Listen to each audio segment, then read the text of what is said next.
ज्योति निरंजन, जिसको सर्वपुरुष कहा है, जिसको सर्वब्रह्म कहते हैं, जो गीता जी में अपने आप को कहता मैं काल हूं, वो ब्रह्म है जो श्री कृष्ण जी के शरीर में प्रवेश करके बोल रहा है। आगे इतिहास बताएंगे, आपको पूरा डिटेल देंगे। इसको धैर्यपूर्वक सुनना इस कथा को, क्योंकि ये पहली बार जो सुनता है उसको ऊट पटांग सी लगती है, लेकिन कुछ समय के बाद प्रमाण जब देखोगे आपको स्वीकार करना पड़ेगा और होगी स्वीकार्य। कुछ समय उपरांत इस सर्वपुरुष में एक खरपतवार उत्पन्न हुआ, खुरापात उत्पन्न हुआ। इसने सोचा कि हम 3 जने तो एक द्वीप में और हमारे अन्य भाई एक एक द्वीप में रह रहे हैं, तो वहां यह विधान का पता चला कि तप से राज्य प्राप्त होता है। उसने खड़ा होकर के एक पैर पर तप किया और 70 युग, यहां के 70 युग तक तप किया। तब पूर्ण परमात्मा ने, सत्य पुरुष ने, कबीर देव जी ने पूछा कि पुत्र तू किस लिए ये तप कर रहा है, क्या इच्छा है तेरी? तब इसने कहा कि भगवान ये द्वीप मेरे लिए छोटा है, थोड़ा है, हम 3 एक द्वीप में रह रहे हैं, अन्य भाई मेरे अलग द्वीपों में एक एक रह रहे हैं, मुझे अलग स्थान चाहिए। परमात्मा ने कहा ठीक है भाई, तुझे 21 ब्रह्मांड दे दिए। जैसे एक धनी पिता अपने पुत्र को 21 प्लाट दे दे, अगले बेटा ये तेरे हिस्से में 21 प्लाट आ गए। अब उन प्लाटों को पाकर, 21 ब्रह्मांड को पाकर, ये सर्वब्रह्म, हम संत लैंग्वेज में इसको क्षर ब्रह्म कहते हैं। क्षर ब्रह्म, क्षर अक्षर, अक्षर तो ये अक्षर ब्रह्म तो ये परब्रह्म है जो अचिंत के वचन से उत्पन्न हुआ, और क्षर ब्रह्म है ये परमात्मा के वचन से, अंडे से उत्पन्न हुआ।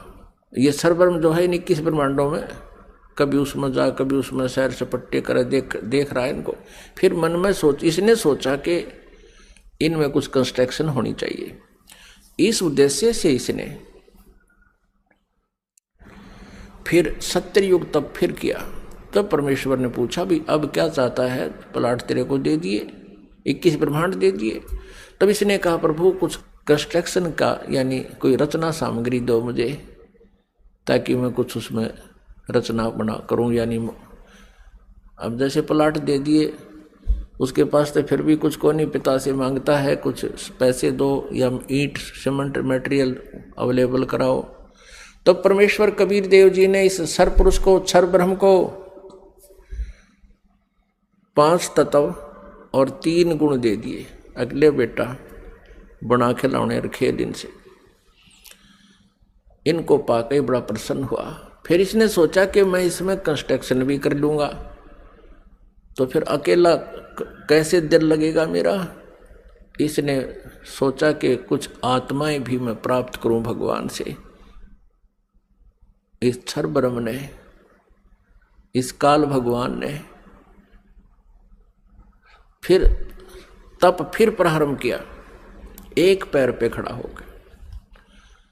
तो उधर से हम यहां इसके जाल में कैसे फंस गए, ये एक बहुत विशेष विचारणीय समय जो है ना बात है पुण्यात्माओं, एक विशेष विचारणीय विषय है कि हम क्यों फंसे। फिर चल इसने तो ऐसा कर लिया, प्राप्त हुआ अलग से, हम इसके साथ कैसे, हम जो फंसे हुए हैं ये इसके साथ फंसे हुए हैं, इस ब्रह्म के, क्षर ब्रह्म के साथ हम यहाँ आ गए, जिस कारण से हम यहाँ दुख पा रहे हैं।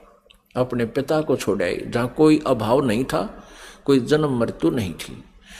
तो हम कैसे फंसे कि हम वहाँ देख रहे थे इसके तप को, और जब ये खड़ा होकर तप कर रहा था, एक पैर पे खड़ा होकर, हम सभी इस पर आसक्त हो गए, इतने आसक्त हो गए।